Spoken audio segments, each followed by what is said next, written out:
On the bright side, Texas State and App State start out 2-0. The only two undefeated teams in the entire conference. It's Locked On Sunbelt.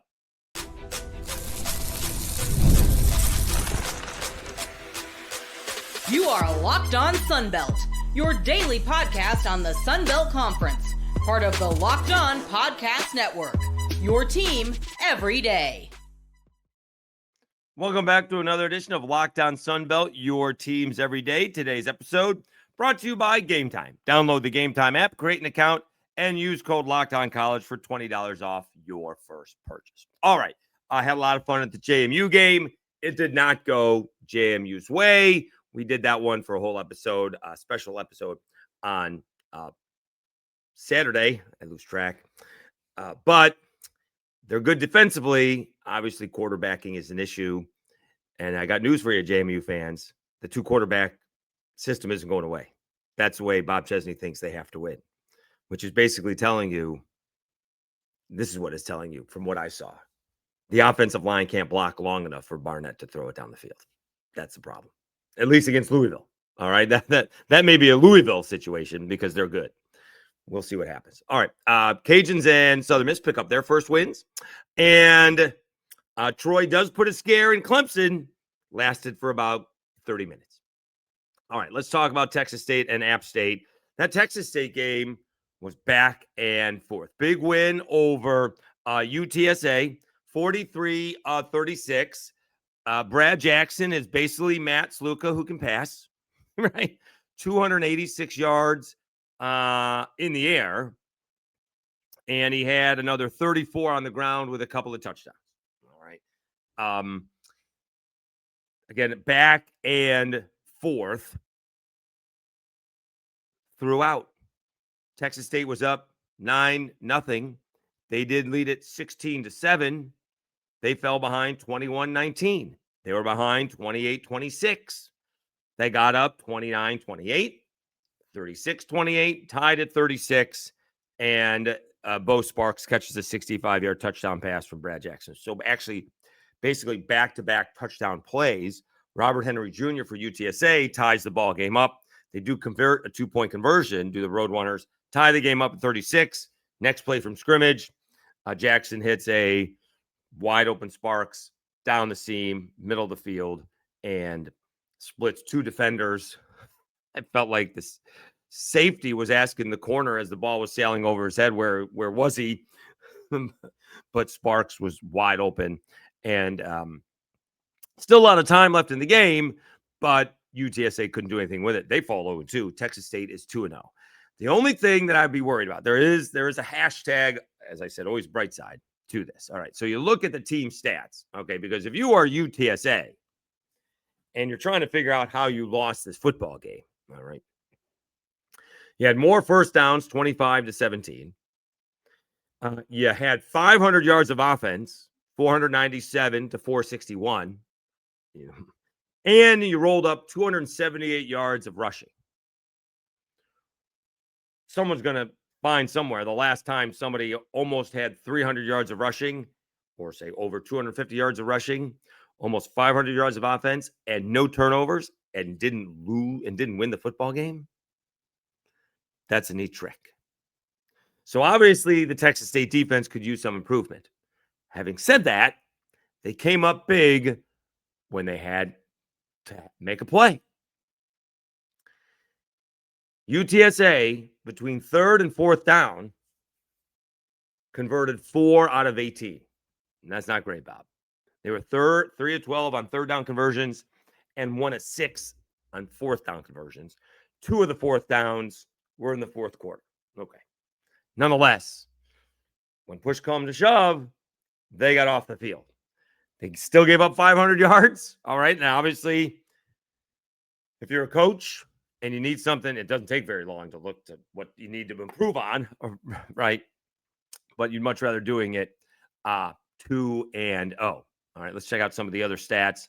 Lincoln Perry, not quite as explosive as he was last week, averaging 14 yards a carry, 21 carries, 71 yards, and a touchdown. Jalen Jenkins had a touchdown. Jackson had 2 on the ground.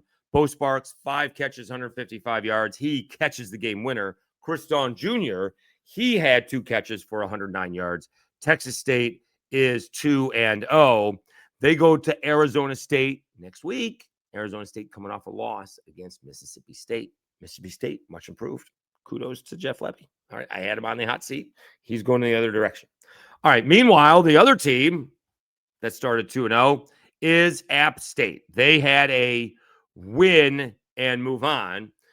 They beat Lindenwood FCS squad 20-13.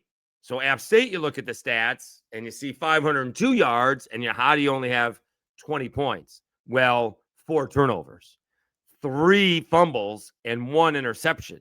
Lindenwood held the ball for 35 minutes, whereas App State held the ball for 25 minutes. App State's defense won this football game, obviously. The offense kept on throwing it away. I do have to ask a question here. This is mind-boggling. I guess I could go watch what happened. Still does not excuse the play. And you could call it a punt if you want to.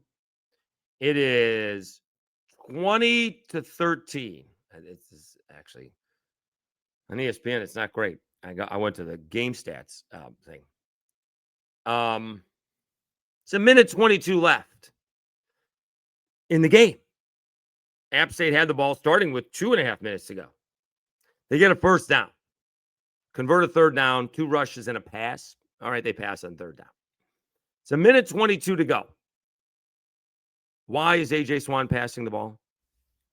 What are we doing? Why are we doing that? I don't know if the ball was tipped by a receiver and caught by defensive back, and one of those that shouldn't have been intercepted. It's not the QB's fault. Don't care. Why are we throwing the ball at all with a minute 22 to go? That seems a little insane. Now, they were on the play was on the App State 41, so they threw it to the Lindenwood 30-yard line. So they threw it, I guess, 30 yards or so.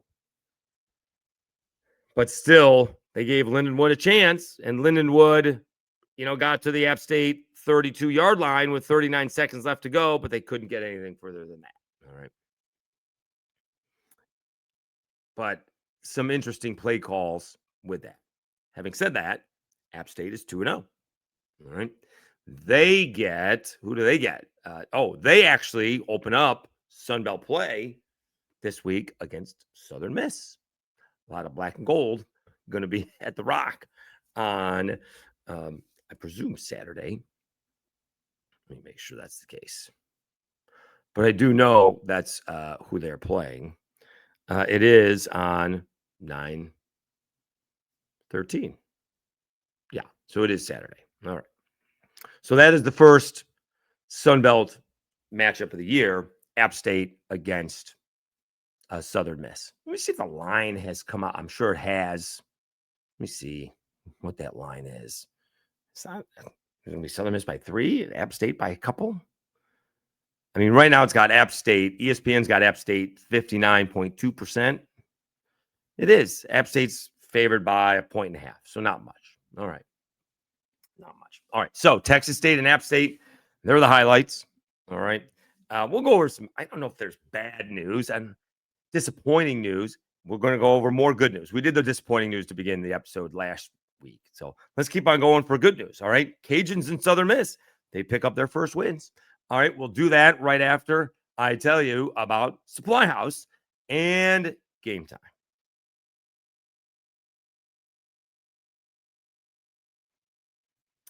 When the opening whistle blows on a new repair, get your crew moving forward with Supply House. Order today and see parts on your doorstep tomorrow. Over 280,000 plumbing, HVAC, and electrical items from the most trusted brands in the business. Their real-time inventory and honest lead times keep you from punting projects, while their industry-leading customer service always has your blind side covered. Need parts fast for a project? Supply House has next-day delivery. Talk about a game changer. The part finder tools and 3D schematics can save you hours on jobs where every detail matters. And their Trade Master perks, like priority shipping and dedicated support, make the whole process smoother. Join the Trade Master program today and score serious perks like priority shipping, lower prices, and a dedicated support line. Visit supplyhouse.com to sign up for free using promo code SHCollege5 for 5% off your first order. That's supplyhouse.com. Real people, real service. And game time.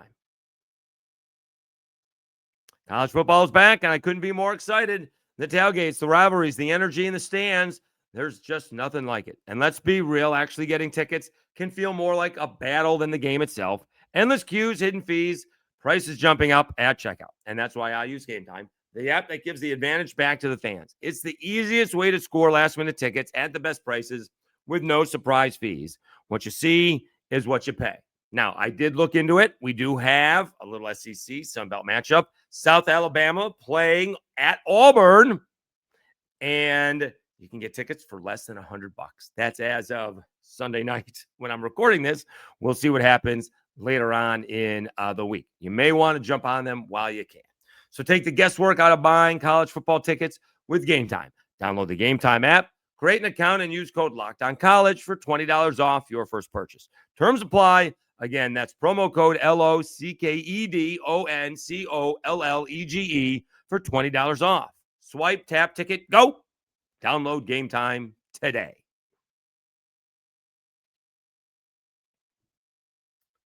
All right, Dave Schultz, Locked On Sunbelt, your teams every day. All right, Cajuns and Southern Miss get their first wins. And the Cajuns game kind of went as expected. They beat McNeese 34-10, although that score would not indicate how close that game was. It was 7-7 at the end of one. It was 17-7 at halftime, and it was 17-10 going into the fourth quarter. And in fact, it may have been 20-10 late in the fourth quarter. That's when I may have called it a night. All right. But the Cajuns on a nice 9-play drive, didn't go very long, 40 yards. They McNeese had a 1-yard punt. 9 plays, 40 yards. They get a touchdown. McNeese fumbles, 1 play, 34 yards, touchdown. So a 20-10 ball game after the Cajuns kick a field goal. McNeese punts, Cajuns get a touchdown. McNeese fumble, Cajuns get a touchdown, and it turns out to be a blowout. All right. And go back and look. I don't get too many things right. Really don't. But when I do, you're going to hear about it. I told you to run the ball and mix in some passes. They mixed in a lot more passes than I would have. Daniel Beal threw it 22 times. He averaged less than 4 yards a pass. 3.9 yards a pass. Not a completion, a pass. 86 yards. Had a touchdown. No interceptions. 14 out of 22, 86 yards. 3.9 yards a pass. On the ground, the Cajuns rolled up 315 yards.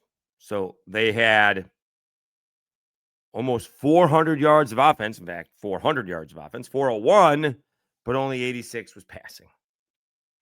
Defensively, they did a pretty good job. 47 yards of rushing against McNeese. That's going to do the trick.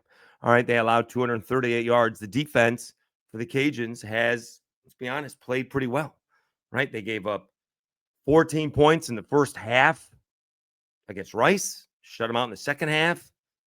And they gave up 3 points to McNeese in the second half and 238 yards. Let me see, did Rice even have 300 yards of offense? Because it didn't seem like it could have been that many. Rice had 251 yards of offense. So the Cajuns defense is playing pretty good.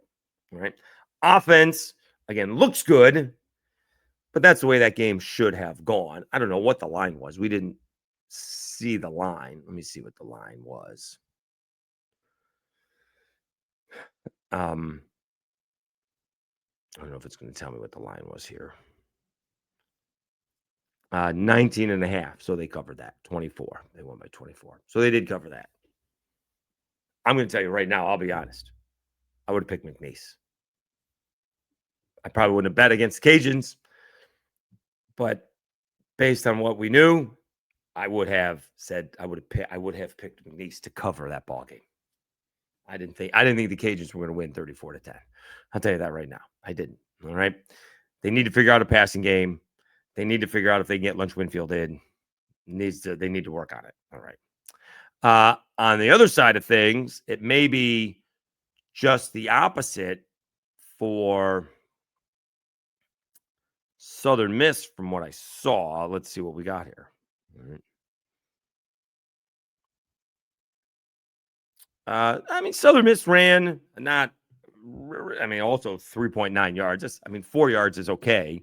They ran for 139 yards on 36 carries. That's not great. They did have 363 yards of offense. It's pretty good, right? 224 yards of passing. Braylon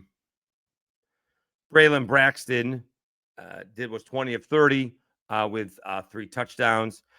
Jeffrey Pittman, 10 carries, 71 yards. Braxton, 10 carries, 20 yards. And Braylon Brown, 3 receptions, 52 yards. All right. That is, those are solid numbers. All right. And what was this line? Because I thought they could have been on upset alert. Jackson State's pretty good. All right. I'm not sure this was ever a game. It was 17-10 at half. And then it got to be 24-10 heading into the fourth quarter. It was 38-20. That's a solid win by Southern Miss. Obviously not spectacular. What was this line? It was 13.5. So they covered that. All right. That's pretty good. All right. So both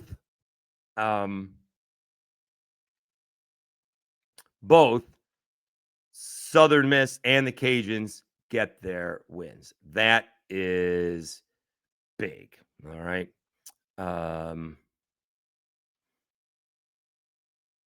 That's big. So that's nice. That is nice to see. All right. All right. So let's take a timeout. Troy puts a scare into Clemson. The other big matchups did not. There was no scare in Tuscaloosa. There was no scare in Little Rock. Those teams got blown out. Let's talk about Troy when we come back right after I tell you about the game cap.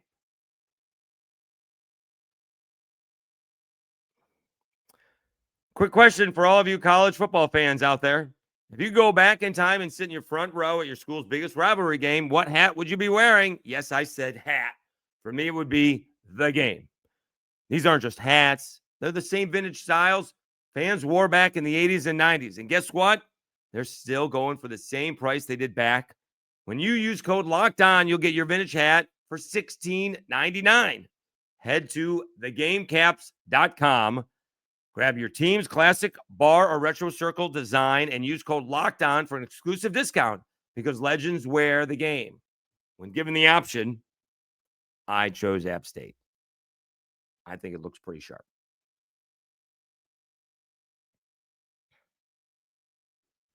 All right, Dave Schultz, Locked On Sunbelt, your teams every day. And so we've had a few of these matchups where teams play okay for a little bit and make mistakes, don't take advantage of opportunities. I don't think a JMU or Troy, for that fact of matter, have to play perfect. I think you have to play well, and maybe the other team has to play poorly. Those are two different things. But when JMU misses a wide open wide receiver on their first play of the game, that's going to cost you. All right. When you drop what would be a pick six, that's going to cost you. We're not asking you to be perfect. We're asking you to make the plays when you have a chance to make them. All right. Troy was about to get a score at the end of the half, and they commit a foolish penalty, and they barely miss a long field goal, I don't think it would have made a difference in the game, but it's the kind of thing that, do you get a touchdown at the end of the half? But you missed a 42-yard field goal because you get a 15-yard penalty. You just can't have that. An offensive lineman headbutts one of the Clemson players because he's protecting his quarterback. You're winning points in the locker room. Great. You cost your team. Could have been up, 19-3. Maybe you could have been up more. But you're trying to prove a point and you cost your team points. So again, instead of 19-3, you're up 16-3. Clemson goes right down, scores a touchdown. Troy throws an interception, and the next play is a touchdown. So Troy went from leading 16-3 30 minutes into the game. They were no longer leading it less than 35 minutes into the game as Cade Klubnik hits Bryant Wesco for a 26-yard touchdown pass with 10 minutes and 7 seconds left to go in the third quarter.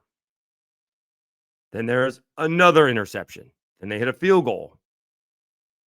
And then Troy has a 16-play, 41-yard drive that they have to go for it. And let's see where they got to. I mean, they keep on going. They got a sack on the Clemson 22-yard line. It was 4th and 5. All right. And then they had another touchdown to make it 27-16. No. Obviously, Clemson didn't play that well in the first half. Troy's defense is nice. They played really well. I'm not sure Cade Klubnik is all that great, but win and move on. All right. You guys know I'm all about that, but you can't make those mistakes. I know it's only 3 points, but it's just the idea. It's one of those, we got away with one, right? We got a little momentum. You want to build on that, right? We stopped them here on the goal line, and now we're going to go out and score a touchdown. And so instead of being at 19-10, right? Now it's going to be, 16-10. Then we're going to stop them again. We don't know if we're going to get an interception or not, but then we're going to stop them again, and then we're going to score, and we're going to be leading.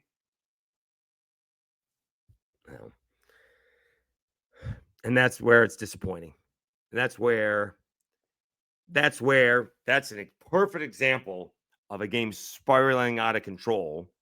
You can't call a 30 or a 20, whatever it is. You can't call a little timeout, and you can't hit some threes to settle everybody down.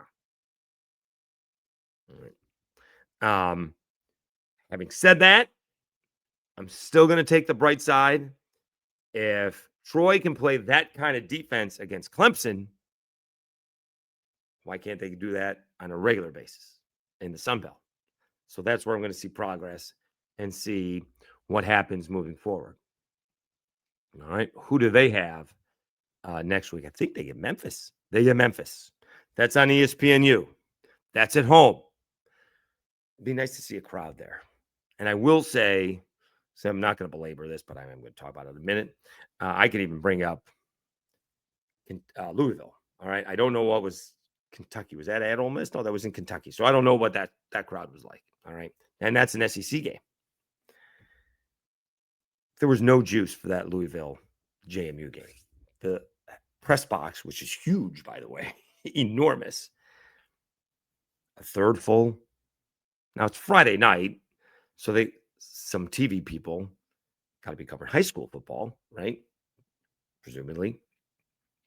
But it was a third full. No one was covering this football game. Although I had the pleasure of sitting next to Pat Forty. So that was kind of nice. We have a mutual friend together. Hi, Tim. So, and the stadium was what? 2/3 full?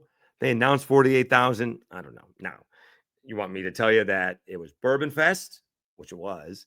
That's mostly people out of town. There's still a bunch of people in town that are connected to that industry, such as yours truly, that have to work the events, whether it's down in Bardstown or at their distillery, whatever. So that's going to take away a few people. It's not taking away 20,000 people. Plus, would they give their tickets? If they can't use them, would they give their tickets away? So they didn't have fans. App State sold out. They're playing FCS Lindenwood. They sold out. Do I even want to look what they announced at the Cajuns game for attendance? Well, they did announce 26,000. All right. I saw a picture that it wasn't. That could have been the beginning of the game. It could have been pre-recorded. I don't know. But it didn't look great. Please correct me if I'm wrong. I need to see more of that football game. All right. Meanwhile, the other two ball games that we thought may be closer, and I did. I'm not going to sit here and lie. I did think it was going to be closer. Arkansas State and Monroe got torched. I mean, there's no easy way to put that, right? I mean, it was 73-0 Alabama over Monroe. Aiden Armenta, 8 of 14 for 28 yards. I mean, Monroe's offense put up 148 yards of offense. Now we're going to start counting on how long it takes them to get to 200 yards of passing in total. They had 55 this week against St. Francis. They have 95. No, against. Oh, no, I'm sorry. They had 123 against St. Francis. And so that's 178 yards of passing in two ball games. Not good. I know this is against Bama. That's not fair, but still. The first game was against St. Francis. Why aren't we rolling up yards against them? So not much to take home about in that one at all. Obviously, Alabama. I don't know if you want to say Alabama righted the ship in that one. But, I mean, Ty Simpson was 17 out of 17. What are we doing? 17 out of 17? We just made him Joe Namath? I mean, Alabama passing was 29 to 33. The thing about Monroe was their defense. They averaged 11 yards a pass. They averaged 6 yards a run.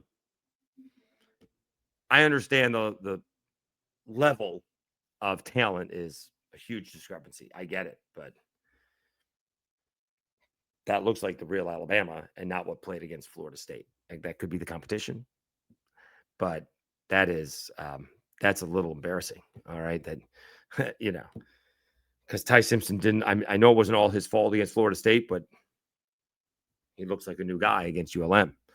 So what's Monroe got next week? They're at UTEP. Let's see what UTEP's done this week. I thought UTEP is 1-1, and we'll do more previewing it.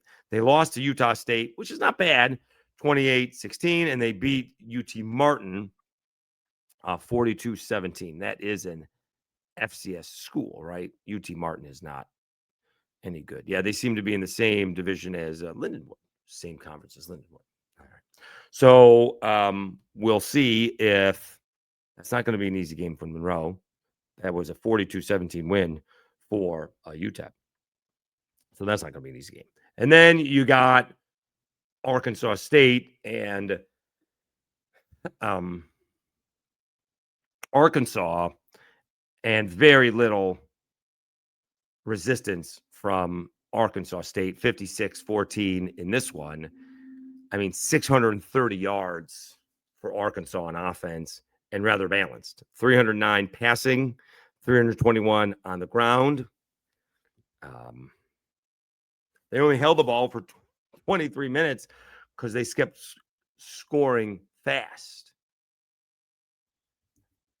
They almost had more yards in the first 5 minutes of the game.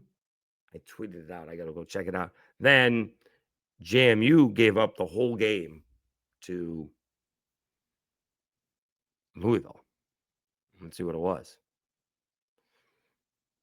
I put it out there. Can't be that far ago. I haven't tweeted out that much. A-State, this was 9:55. Oh, in 9 minutes and 55 seconds. A-State allowed 285 yards. JMU had allowed 264 yards in the whole game. Ouch. That's an issue. Offensively, let's see what, Jalen Rayner, 21 of 33, a touchdown, 2 interceptions. And he led the squad, 15 carries, 38 yards. That's not going to work. Obviously, that's not what we're looking for. Although we did get that bad news. Jacques Cross is out for the season with a torn ACL. So Arkansas State's going to have to make some adjustments. They do get Iowa State, so it's not going to get a whole lot easier, right? They are 3-0, although they did slip past Iowa 16-13. They beat Kansas State over in Ireland 24-21. They beat South Dakota 55-7, and they beat Iowa 16-13. All right, we'll come back and do more tomorrow's episode. Remember, we've talked about South Alabama getting off the roller coaster last season. The whole game against Tulane was one roller coaster. They were up 14, down 16, and they lost when they couldn't convert a 2-point conversion at the end of the ball game. All right, they get that big ball game with Auburn. Georgia State played a couple of quarterbacks. They're 0-2. Georgia Southern got blown out by USC. No surprise there. Old Dominion with a big win. All right, they blew out an FCS playoff team from last year, North Carolina Central. And so we'll see if they have turned things around. So we'll recap more of last week. We'll start doing an early preview the following week, next week, this week coming up. And then, again, we'll do a crossover episode with Zach Blackerby of Auburn. That will come up later in the week as well. So we're looking forward to all of that. It was a fantastic first week of college football. I know it's 2 weeks, but the first week of September, we had some great numbers. Again, thank you so much. Trying to put out some videos, and obviously when you put out some video of the coach coming to town, it gets some views. So that's nice. Although we wish it was a victory. And then I'm going to do something that bothers me. I'm going to do a segment on this because I get it when they're playing each other. All right. And I know in the SEC, that's different. Like SEC teams aren't rooting for SEC teams ever. All right. They always want them to lose. But in the Sunbelt, it's a little bit different, I feel, because, is it all tides lift raising boats or all raising? I don't know. I always get that one wrong, right? When you're not playing each other, or when you are playing each other, I get it. Or if you need some Sunbelt team to beat another one so you move up, that's fine. But we all need to root for JMU when they're playing Louisville because that helps us, whoever us is, right? We don't want the Cajuns to lose to McNeese because then if we lose to the Cajuns, we look bad, right? Even as a Syracuse fan going way back, I always rooted for the other Big East teams to be as highly rated as possible. So when Syracuse played them and beat them, hopefully, that would be better for Syracuse. I don't understand rooting against Sunbelt teams when they're not playing Sunbelt teams. I don't get it, right? I don't understand it, right? So, some comments on some videos. Georgia Southern fans talking smack. Whatever the case is. All right. I appreciate the rivalries. I do when you're playing each other. But I kind of like, because a lot of times you do get it, right? Like Cajuns fans rooting for Southern Miss in baseball or Coastal Carolina in baseball doesn't happen very often, right? When they are rooting for them, but they're certainly rooting for them when it's not against the Sunbelt because it helps everybody. And I don't understand. You guys can explain that to me later on. We'll do a segment on that for sure. We'll almost have a segment now. But I don't understand rooting against your rival Sunbelt teams when you need them to win to make you look good. Because they lose, you look bad. That's the only thing. That's the way I feel about it. I root for all the Sunbelt teams to play as well as they can. You guys think I have a bias. I don't. I covered the Cajuns and South Alabama, so I know them the best. Give it a couple years. I'm not going to know anybody there. Certainly not the players. Tough to keep up with the players the way it is now, right? I know Devin Boyson because he's been there forever, but right.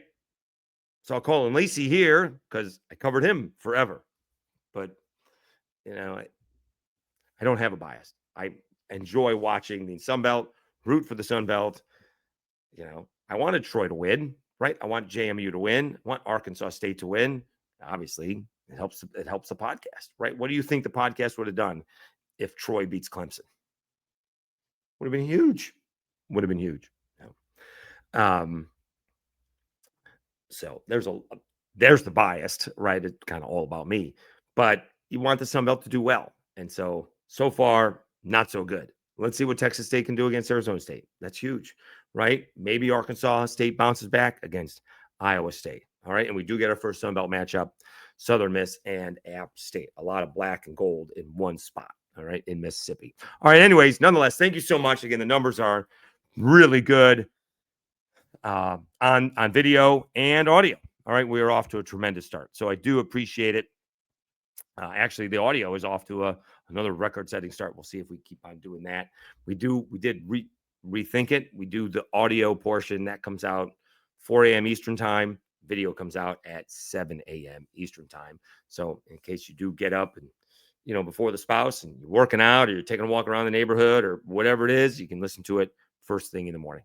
Do appreciate it. Thank you so much. We will talk to you again on Tuesday. You've been watching Locked On Sunbelt, your teams every day.